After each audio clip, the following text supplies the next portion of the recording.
말레이시아가 조용히 그러나 분명하게 움직이기 시작했다. 동남아시아 방산시장의 균형이 흔들리는 순간이었다. 말레이시아 국방당국이 한국항공우주산업과 KF-21 전투기 도입을 놓고 공식 협상 단계에 착수했다는 소식이 전해지자 그동안 이 지역에서 사실상 주도권을 쥐고 있던 국가들의 계산이 동시에 어긋나기 시작했다. 이는 단순한 전투기 구매 검토가 아니라 동남아 공군력 재편의 신호탄으로 해석되고 있다. 말레이시아 군사 전문 매체는 쿠알라룸푸르 정부가 KF-21 도입 가능성을 검토하는 동시에 FA-50 추가 도입까지 병행 검토하고 있다고 전했다. 여기서 주목해야 할 점은 두 기종을 동시에 테이블 위에 올렸다는 사실이다. 이는 말레이시아가 단순히 노후 전력을 대체하려는 수준을 넘어 중장기적으로 공군의 구조 자체를 다시 설계하고 있음을 의미한다. 기존 플랫폼의 부분 개량이나 제한적인 성능 향상으로는 더 이상 현대전장에서 신뢰할 만한 억지력을 유지할 수 없다는 판단이 내부적으로 내려졌다는 것이다. 말레이시아가 처한 전략 환경은 결코 단순하지 않다. 남중국해를 둘러싼 긴장은 여전히 현재 진행형이며 주변국들 역시 공군력 증강에 속도를 내고 있다. 이런 상황에서 말레이시아는 전투기 도입 시점을 최대한 앞당기면서도 단순한 구매국이 아닌 초기 참여국으로 자리매김하려는 계산을 하고 있다. KF-21 프로그램이 본격적인 수출 양산 단계로 넘어가기 전에 협상에 착수함으로써 기체 구성 옵션과 무장 통합 방향, 그리고 산업 참여 가능성까지 폭넓게 협의할 수 있는 유리한 위치를 선점하려는 것이다. 이 전략의 핵심은 시간이다. 전투기 도입에서 가장 큰 비용 상승 요인은 후기 단계에 몰리는 주문과 생산 대기열이다. 이미 양산이 시작된 이후에 계약에 뛰어들 경우 기체 가격 상승은 물론 인도 시점까지 수년을 기다려야 하는 상황이 반복되어 왔다. 말레이시아는 이 점을 정확히 짚고 있다. 지금 협상 테이블에 앉는다면 나중에 따라붙는 불필요한 추가 비용을 피하고 협상력을 극대화할 수 있다는 판단이다. 문제는 말레이시아만 이런 계산을 하고 있는 것이 아니라는 점이다. 이미 필리핀은 KF-21을 아시아에서 가장 먼저 도입하기 위해 한국과 협상을 진행 중이다. 여기에 말레이시아까지 가세하면서 KF-21 양산 라인이 본격적으로 가동되기 전부터 누가 먼저 기체를 확보하느냐를 둘러싼 경쟁이 시작됐다. 이는 단순한 수요 증가가 아니라 생산 순번을 둘러싼 전략적 경쟁이다. 한 발 늦으면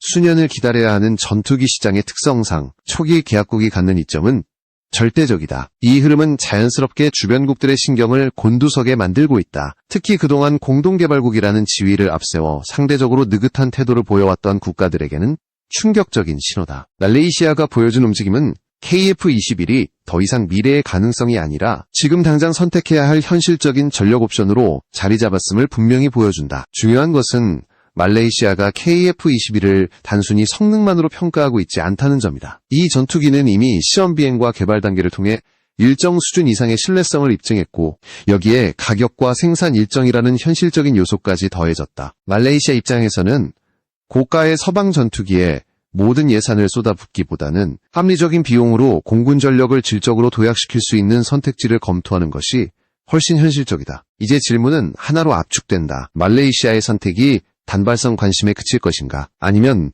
동남아 공군력 지형을 뒤흔드는 결정적 전환점이 될 것인가? 그리고 이 움직임이 다른 국가들, 특히 이미 KF-21과 깊게 얽혀있는 국가들에게 어떤 압박으로 작용하게 될 것인가? 이 지점부터 이야기는 단순한 도입 검토를 넘어 국가 간 경쟁과 이해관계 충돌의 국면으로 접어들게 된다. 필리핀이 먼저 움직였다는 사실은 인도네시아에게 단순한 외교 뉴스가 아니었다. 그것은 경고였다. 공동개발국이라는 지위에 기대어 시간을 끌어왔던 인도네시아의 계산이 한순간에 무너지기 시작한 순간이었다. 필리핀이 KF-21 도입을 사실상 확정 단계로 끌어올리자 자카르타 내부에서는 위기감이 빠르게 확산되기 시작했다. 자신들이 개발 파트너임에도 불구하고 주변국들이 먼저 실전 배치를 받게 될 가능성이 현실로 다가왔기 때문이다. 인도네시아가 가장 두려워하는 것은 체면 문제가 아니다. 전투기 도입에서 생산 순번이 밀린다는 것은 단순히 늦게 받는다는 의미가 아니다. 그것은 향후 수십 년간 공군 전력 구조에서 주도권을 잃는다는 뜻이다. 필리핀이 블록1 기체를 먼저 계약하고 생산 라인에 이름을 올린 상황에서 인도네시아가 뒤늦게 블록2를 선택하더라도 물리적인 생산 일정상 앞서기 어렵다는 점은 내부에서도 이미 인식되고 있다. 해외 군사 매체들이 잇따라 인도네시아의 조급함을 지적한 이유도 여기에 있다. 인도네시아는 필리핀을 제치기 위해 서둘러 KF-21 블록2 전투기 도입 협상을 재개했지만 이는 이미 한 박자 늦은 대응이라는 평가가 지배적이다. 필리핀은 블록1 16개 도입을 확정하며 실질적인 생산 대기열에 진입했고, 이는 단순한 숫자 이상의 의미를 갖는다. 블록 1과 블록 2의 차이와는 별개로 먼저 계약한 국가가 유리한 위치를 차지하는 것은 전투기 생산의 냉정한 현실이기 때문이다. 인도네시아 내부에서는 블록 2를 선호하는 이유를 나투나 해역의 안보 상황과 연결시키며 스스로를 설득하려는 분위기도 감지된다. 보다 확장된 임무 능력과 무장 통합을 이유로 들며 블록 2 선택이 전략적으로 옳았다는 논리를 내세우고 있지만, 실제로는 생산 순번에서 밀릴 수 있다는 불안감을 감추기 위한 명분에 가깝다는 분석이 나온다. 군사 전문가들은 블록 2 계약이 체결되더라도 블록 1을 먼저 주문한 필리핀보다 기체를 먼저 인도받기는 어렵다고 보고 있다. 문제는 이 경쟁이 필리핀 하나로 끝나지 않는다는 점이다. 말레이시아까지 협상 테이블에 합류하면서 인도네시아가 진짜로 두려워하는 시나리오는 다른 국가들이 블록 2 물량까지 선점해버리는 상황이다. 그렇게 될 경우 인도네시아는 공동개발국이라는 지위에도 불구하고 양산 기체 인도에서 후순위로 밀려날 가능성을 배제할 수 없게 된다. 그래서 인도네시아는 블록 2 물량 중 최대한 앞선 순번을 확보해 생산 대기 시간을 줄이려는데 사활을 걸고 있다. 아이러니한 점은 이런 상황이 인도네시아 스스로 자초한 측면이 크다는 것이다. 그동안 인도네시아는 분담금 납부 문제를 둘러싸고 한국과 갈등을 빚어왔고, 동시에 프랑스산 라팔 전투기 도입을 추진하며 KF-21과 거리를 두는 듯한 행보를 보여왔다. 여기에 중국과 러시아산 전투기에 대한 관심까지 흘리며 협상력을 높이려는 전략을 구사했다. 심지어는 차세대 전투기라는 명분 아래 다른 국가의 프로젝트 참여 가능성까지 언급하며 KF-21 협상에서 유리한 조건을 끌어내려 했다. 그러나 시장은 기다려주지 않았다. 필리핀과 말레이시아가 연이어 움직이면서 인도네시아의 선택지는 급격히 줄어들고 있다. 이제 인도네시아는 단순히 어떤 기체를 선택할 것인가의 문제가 아니라 언제 결정하느냐의 문제에 직면해 있다. 늦어질수록 선택의 폭은 좁아지고 공동개발국이라는 상징적인 지위마저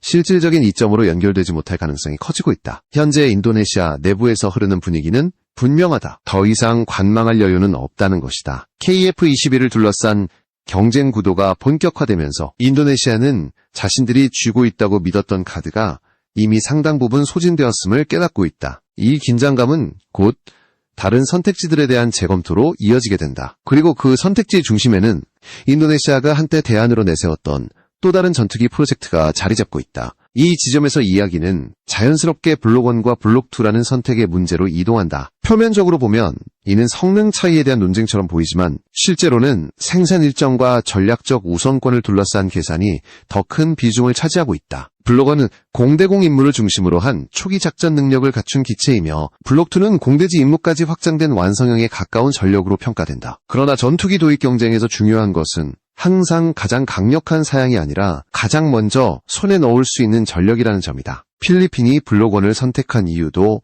여기에 있다. 완벽한 형태를 기다리기보다는 빠르게 실전 배치가 가능한 기체를 확보해 공군 전력의 공백을 메우는 것이 우선이라는 판단이다. 블록 1은 이미 시험과 검증 단계가 상당 부분 진행되었고 양산 라인에 바로 투입될 수 있는 상태에 가까워져 있다. 이는 곧 생산 순번에서 앞자리를 차지할 수 있다는 의미이며 필리핀 입장에서는 무엇보다 중요한 요소였다. 반면 인도네시아는 블록 2를 고집해왔다. 더 넓은 임무 범위와 향후 확장성을 고려하면 블록 2가 합리적인 선택이라는 논리다. 하지만 문제는 시간이다. 블록 2는 블록 1 이후에 본격적으로 양산이 확대되는 구조이기 때문에 초기 계약국이 아닌 이상 생산 대기열에서 불리한 위치에 놓일 수밖에 없다. 군사 전문가들이 인도네시아의 전략을 두고 우려를 표하는 이유도 바로 이 지점이다. 말레이시아의 등장은 이 구도를 더욱 복잡하게 만든다. 말레이시아 역시 초기 단계부터 협상에 참여하며 블록 구성과 무장 통합에 대한 발언권을 확보하려 하고 있다. 이는 단순히 어느 블록을 선택하느냐의 문제가 아니라 KF-21 프로그램 전체에서 자신들의 위치를 어디에 둘 것인가에 대한 전략적 판단이다. 말레이시아가 블록 1과 블록 2를 모두 검토 대상으로 올려놓은 것도 생산 순번과 비용 그리고 장기적인 전력 운영을 동시에 고려한 결과다. 이 경쟁 구도 속에서 인도네시아가 한때 대안으로 내세웠던 또 다른 선택지가 다시 거론되기 시작한다. 바로 튀르키예의 차세대 전투기 프로젝트다. 인도네시아는 한동안 이 프로젝트를 차세대 5세대 전투기의 대안처럼 언급하며 KF-21 협상에서 주도권을 확보하려는 모습을 보여왔다. 그러나 시간이 흐르면서 이 선택지가 과연 현실적인 대안이 될 수 있는지에 대한 의문이 내부에서 제기되기 시작했다. 튀르키예의 전투기 프로젝트는 상징성과 정치적 메시지는 강했지만 양산 일정과 실전 배치 시점은 여전히 불확실한 상태다. 더 큰 문제는 핵심 기술과 엔진 문제였다. 전투기의 완성도를 좌우하는 엔진과 항전 시스템에서 해결되지 않은 변수들이 남아있다는 점은 당장 전력을 확보해야 하는 국가에게는 치명적인 약점으로 작용한다. 인도네시아 내부에서도 이 프로젝트가 단기간 내에 실질적인 전력으로 이어지기 어렵다는 인식이 점점 확산되고 있다. 이와 동시에 KF-21은 이미 양산을 전제로 한 단계로 접어들었다. 시험 비행과 각종 검증 절차가 차근차근 진행되면서 이 전투기가 단순한 개발 프로젝트가 아니라 실제로 배치 가능한 전력이라는 점이 점점 분명해지고 있다. 블록 1과 블록 2를 둘러싼 논쟁 역시 이제는 기술적 가능성의 문제가 아니라 어느 국가가 먼저 결단을 내리느냐의 문제로 성격이 바뀌고 있다. 결국 블록 선택은 명분에 불과하다. 진짜 싸움은 생산 순번과 인도 시점, 그리고 그로 인해 확보되는 전략적 우위다. 필리핀과 말레이시아가 먼저 움직이면서 이 사실을 행동으로 증명한 반면 인도네시아는 여전히 선택의 갈림길에 서 있다. 그리고 이 지체는 시간이 지날수록 점점 더 큰 부담으로 돌아오고 있다. 이제 시선은 인도네시아가 한때 마지막 카드처럼 꺼내들었던 선택지로 옮겨간다. 튀르키예의 차세대 전투기 프로젝트였다. 인도네시아는 이 프로젝트를 언급하며 KF-21 협상에서 시간을 벌고 동시에 협상력을 높이려는 전략을 구사해왔다. 겉으로 보기에는 5세대 전투기를 표방하는 야심찬 계획이었고 정치적 메시지 역시 강렬했다. 그러나 시간이 지나면서 그 실체가 하나씩 드러나기 시작했다. 가장 먼저 문제가 된 것은 일정이었다. 튀르키예의 전투기 프로젝트는 아직 본격적인 양산 단계에 진입하지 못한 상태였고 실전 배치까지는 최소 수년에서 길게는 10년 이상이 필요하다는 전망이 나왔다.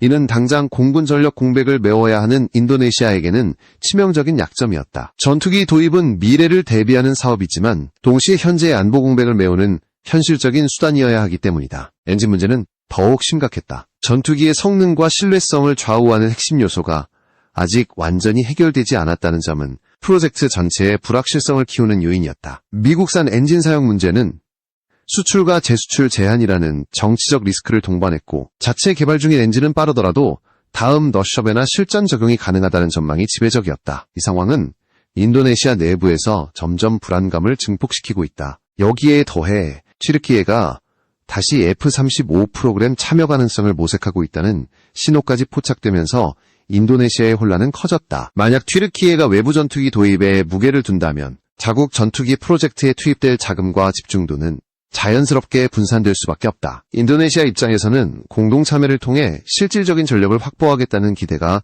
흔들리는 순간이었다. 군사 분석가들은 이 상황을 과거 장기 개발에 빠졌던 다른 국가들의 사례와 비교하고 있다. 수십 년에 걸쳐 국산 전투기 개발을 추진했지만 결국 실전 배치 시점이 계속 미뤄지며 전력 공백을 겪었던 전례들이 떠오르고 있는 것이다. 인도네시아 내부에서도 이러한 우려가 점점 공론화되기 시작했다. 상징적인 프로젝트에 참여하는 것과 실제로 작전에 투입할 수 있는 전투기를 확보하는 것은 전혀 다른 문제라는 인식이 확산되고 있다. 이와 대비되는 모습이 바로 KF-21이다. KF-21은 이미 초도 비행과 반복적인 시험 과정을 거치며 실체를 증명해왔고 양산을 전제로 한 생산체계까지 구축된 상태다. 완벽한 5세대를 표방하지는 않지만 현실적인 성능과 일정 그리고 안정적인 공급 능력을 갖춘 전력으로 평가받고 있다. 인도네시아가 지금 느끼는 압박은 바로 이 지점에서 비롯된다. 선택을 미루는 사이 KF-21은 더 이상 협상용 카드가 아니라 다른 국가들의 실제 선택지가 되어가고 있다. 말레이시아와 필리핀의 움직임은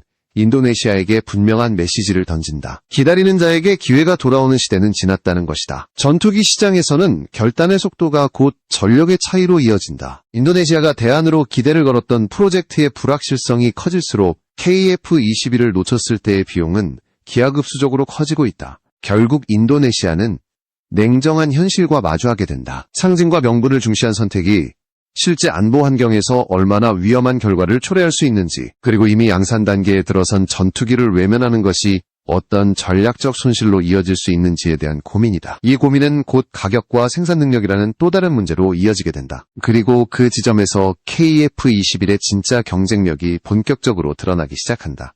이제 논의의 중심은 가격과 생산 능력이라는 냉정한 현실로 옮겨간다. 전투기 도입에서 성능만큼이나 중요한 요소가 바로 단가와 공급 속도이기 때문이다. KF-21이 본격적인 경쟁력을 갖기 시작한 지점도 바로 여기서부터다. 한국방위사업당국과 한국항공우주산업이 공개한 양산 단가는 시장에 적지 않은 충격을 주었다. 그동안 대당 1,000억 원을 훌쩍 넘길 것이라는 예상과 달리 KF-21의 가격이 그보다 훨씬 낮은 수준에서 형성되었기 때문이다. 이 가격 구조의 핵심에는 생산 자동화가 있다. KF-21은 개발 단계부터 양산을 염두에 두고 생산 공정을 설계한 전투기다. 대형 동체를 모듈 단위로 나누고 중앙 동체와 전방, 후방 동체를 빠르게 결합할 수 있는 자동화 시스템을 구축함으로써 생산 시간을 획기적으로 줄였다. 이는 단순한 비용 절감 차원을 넘어 전투기 생산 방식 자체를 바꾸는 시도로 평가받고 있다. 전통적인 전투기 생산 공정에서는 수많은 인력이 투입되어 리벳 하나하나를 수작업으로 조립해야 했다. 이 방식은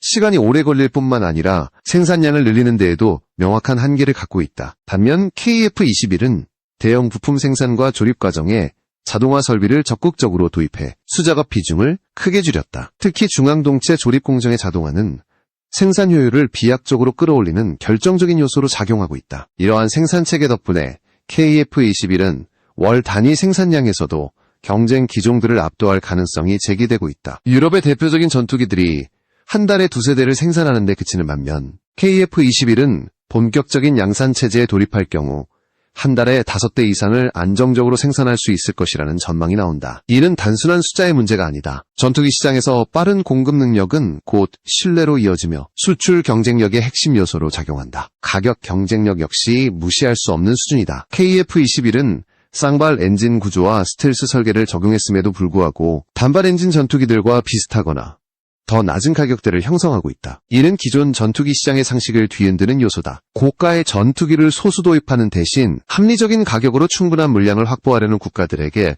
KF-21은 매우 매력적인 선택지로 부상하고 있다. 이 흐름은 자연스럽게 기존 경쟁 기종들에 대한 재평가로 이어지고 있다. 고가의 유럽산 전투기나 지속적인 가격 상승으로 부담이 커진 미국산 전투기와 비교할 때 KF-21이 제시하는 비용 대비 성능 비율은 상당히 공격적이다. 특히 공군 전력을 빠르게 확충해야 하는 국가들에게는 가격과 생산 속도를 동시에 만족시키는 전투기가 사실상 유일한 대안으로 떠오르고 있다. 결국 KF-21의 경쟁력은 기술적인 완성도만으로 설명되지 않는다. 합리적인 가격, 빠른 생산, 안정적인 공급이라는 3가지 요소가 결합되면서 이 전투기는 단순한 국산 개발기의 범주를 넘어 글로벌 시장을 겨냥한 실질적인 상품으로 자리 잡고 있다. 그리고 이 변화는 곧 전투기 시장의 판도를 뒤흔드는 마지막 단계로 이어지게 된다. 이제 모든 흐름은 하나의 결론을 향해 수렴하고 있다. KF-21은 더 이상 가능성의 전투기가 아니다. 이미 양산 단계에 들어섰고 가격과 생산 능력이라는 가장 냉혹한 기준을 통과하며 현실의 전력으로 자리 잡았다. 이것이 의미하는 바는 단순한 수출 성공 여부를 넘어선다. KF-21의 등장은 전투기 시장의 규칙 자체를 바꾸고 있다. 그동안 전투기 시장은 2가지 선택지로 나뉘어 있었다. 막대한 비용을 감수하고 소수의 최상위 기체를 도입하거나 가격을 낮추기 위해 성능과 일정에서 타협하는 방식이었다. 그러나 KF-21은 이 구도를 정면으로 깨뜨렸다. 쌍발 엔진 구조와 스텔스 설계, 현대적인 항전 체계를 유지하면서도 가격과 생산 속도를 동시에 확보한 전투기는 극히 드물었다. 이 지점에서 KF-21은 단순한 대안이 아니라 새로운 기준이 되고 있다. 동남아시아에서 시작된 이 변화는 곧 더 넓은 지역으로 확산될 가능성이 크다. 말레이시아와 필리핀의 선택은 주변국들에게 명확한 메시지를 던지고 있다. 기다리는 동안 시장은 움직이며 결단을 내린 국가만이 기회를 선점한다는 사실이다.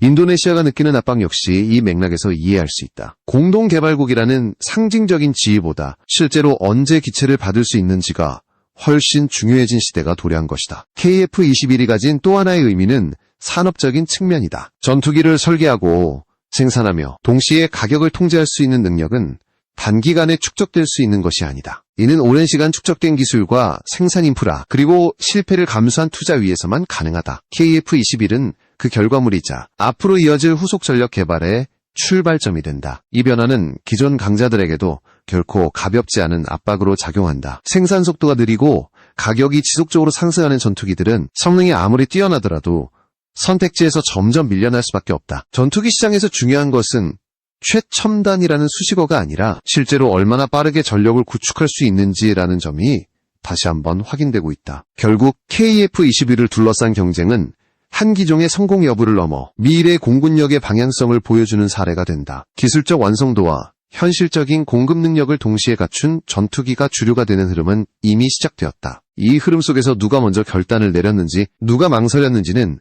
시간이 지나면 명확한 결과로 드러나게 될 것이다. KF-21은 지금 이 순간에도 생산 라인 위에서 현실이 되고 있다. 그리고 그 현실은 전투기 시장의 새로운 질서를 조영하지만 분명하게 만들어